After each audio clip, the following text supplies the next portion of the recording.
right, kids, today we are going to talk about section 3.7, graphing linear equations. So some of this will seem like a little bit of a review, and some of it will give you a different perspective on some graphing. So when you are graphing, you need to pick your approach. So sometimes things will look different. Remember, it takes 2 points to make a line. So no matter how you get your 2 points, you need 2 points. So when you look at an equation, think, how can I get 2 points to make my line? Also, start by assessing the problem and determining how you're going to get 2 points.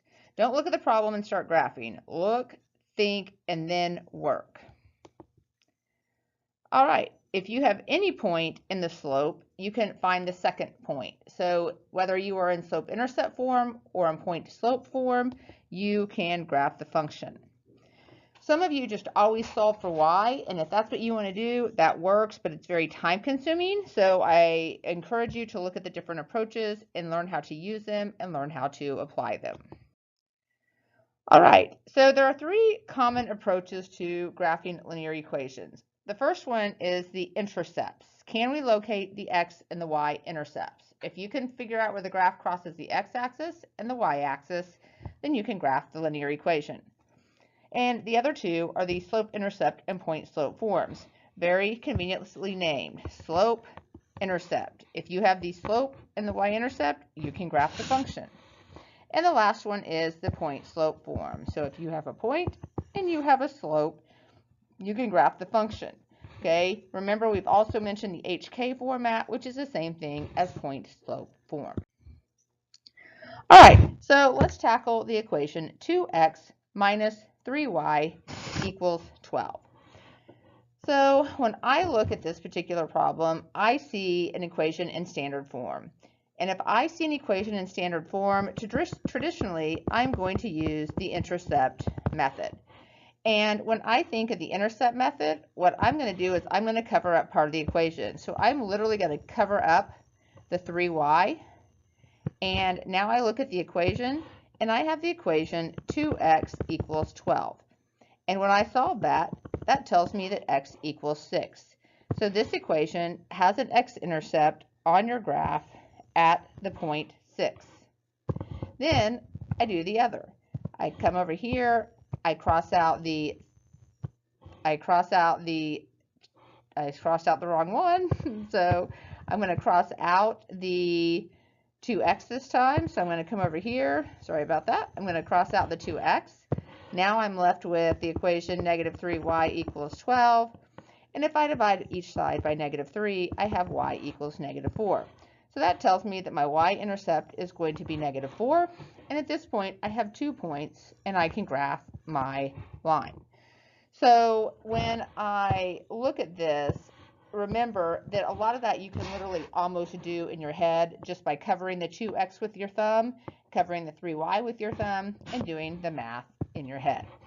So the other thing I can do, if I have 2x minus 3y equals 12, I can solve this equation for y.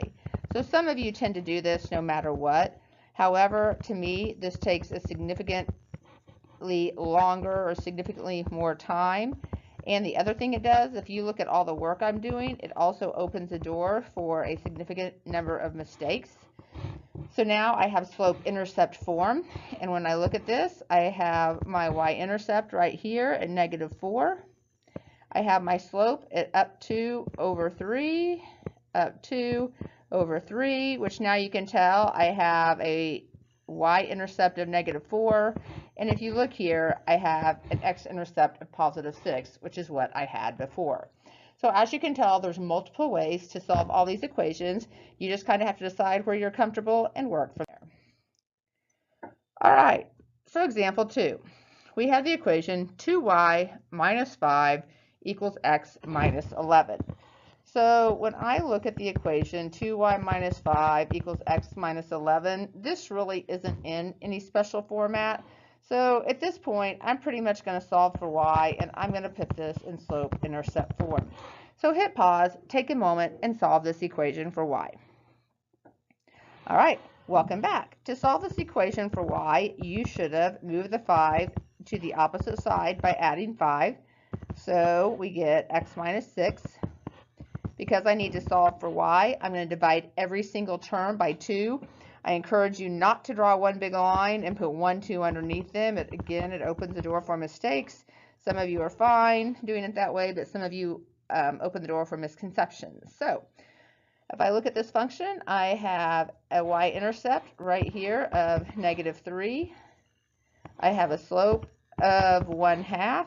So I'm going to go up 1 over 2, up 1 over 2, and now I'm able to draw my line. All right. 3, y plus 7 equals 9. So I am looking at this equation, and I notice something's missing. When I look at this equation, the first thing I notice is, there is no x. So I am going to take the equation y plus 7 equals 9, and I'm going to get that y by itself by moving the 7 over to the other side. And now I have the equation y equals 2. And as we have discussed in class, this is going to cross the y-axis at 2. So if we cross the y-axis at 2, it is going to be a horizontal line. So horizontal line. And just a little added bonus, if you have a horizontal line, recall that the slope is 0, because we run, but we don't rise. So when we think of rise over run, we can run, but we do not go up and down. So my 0 is in my numerator. All right, so it says graph the line through point P and perpendicular to the given line. So again, like we talked about in chapter 1, I encourage you to go through the question and think about important geometry words. So I look at the word perpendicular. I need a line perpendicular.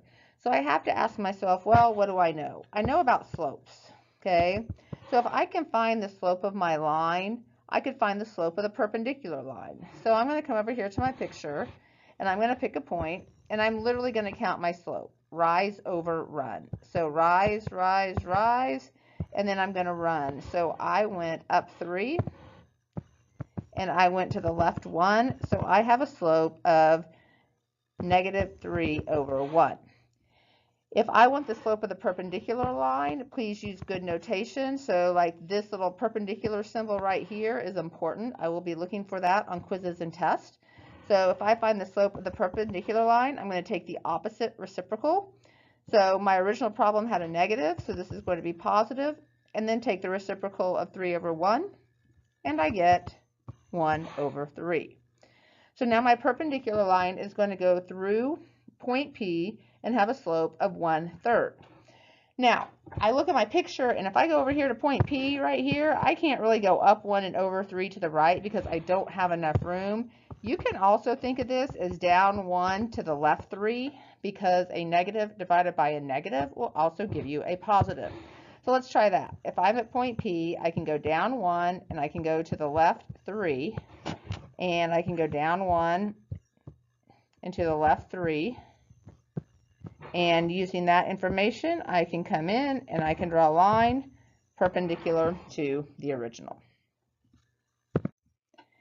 So remember, as you look at all these problems, ask yourself, what do I know and where do I need to go? So example 5, graph the line with the slope of -2/3, which goes through the point -2, 1.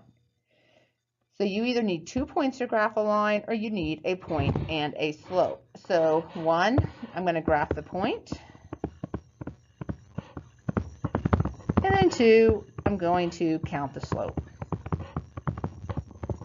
So if I go to my graph and I plot the point -2, +1, going to go left 2 and up 1. And then my slope is -2/3. So remember that -2/3 could be -2 over 3, or it could be 2 over -3, either way. So down 2 to the right 3, or I could go up 2 and to the left 3. And at that point, you have enough information to draw your line. All right, moving on. Looking at the equation y equals 1/4 x plus 3 minus 2. I see that as being an HK form, or it's just point slope form with the -2 moved to the other side. So some of us look at this and we see y equals a times x minus h plus k. So I see that I have an a, or a vertical stretch, of 1/4, and I use the point -3, -2 to graph that. Some of you will go for option 2, and you will move this 2 back over here so it matches point slope form. It doesn't really matter to me how you do this. This is really y minus a -2 equals 1/4 x minus a -3. So if we think about what point we plugged in here to make this happen, we plugged in an x value right here of -3, and we plugged in a y value right here of -2. And I still have a slope equal to 1/4. So either way you got the point and the slope, it doesn't really make a big difference. It's just a matter of perspective and how you see the problem. Some of you will go ahead and solve it for y, and you'll distribute and do slope-intercept form. That is also a third alternative. So if I plot the point -3, -2, I have a point right here. I'm going to go up 1 and to the right 4, or you could go down 1 and to the left 4, and at this point you have a beautiful, beautiful line.